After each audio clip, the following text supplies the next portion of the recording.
ఇది పచ్చిది మొక్కజొన్న కంకి, పచ్చిది లేతది. ఇప్పుడు ఈ పల్లీలు ఒక గుప్పెడు గిన్నె, ఈ గుప్పెడు పల్లీలు, ఈ మొక్కజొన్న కంకి, ఈ రెండు కలిపి మనం తయారు చేసుకుందాం. ఎందుకంటే ఇది ఫస్ట్ ఒలవాలి. ఒలిసినాక చేసుకునే విధానం. కొంచెం నూనె పోసుకుందాం. ఇప్పుడు కొంచెం బాగా పోయద్దు, కొంచెం నూనె వేడెక్కింది. పల్లీలు పోసుకుందాం. పల్లీలు పోసుకొని వేంపుకొని బయటికి తీసుకోవాలి. బయటికి తీసుకొని మక్కలు పోసుకోవాలి. మళ్ళీ పల్లీలు తీసుకున్నాం కదా, అదే నూనెలో ఇక ఈ మక్కలు పోసుకుందాం. మళ్ళీ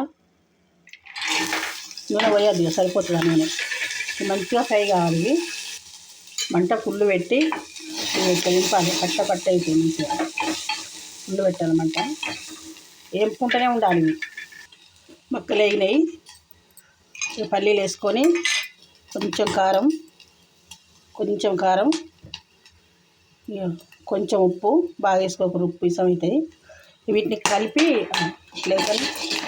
కలిపికొని అతను దించేసుకోండి. ఇక మాడిపోతుంది ఇట్లా కారం. మక్కలు ఇట్లా వేయించుకోవాలి. వానకాలం మంచిగా ఎంత టేస్ట్ అంటే అంత టేస్ట్గా ఉంటాయి. పల్లీలు పచ్చి లేత కంకులు తెచ్చుకొని వేయించుకొని ఇట్లా బుక్కితే కమ్మగా ఉంటాయి. నచ్చితే లైక్ చేయండి, నలుగురు షేర్ చేయండి. ఈ వానకాలం అయితే ఎంతో ఇష్టమైనవి మనకి ఇవి.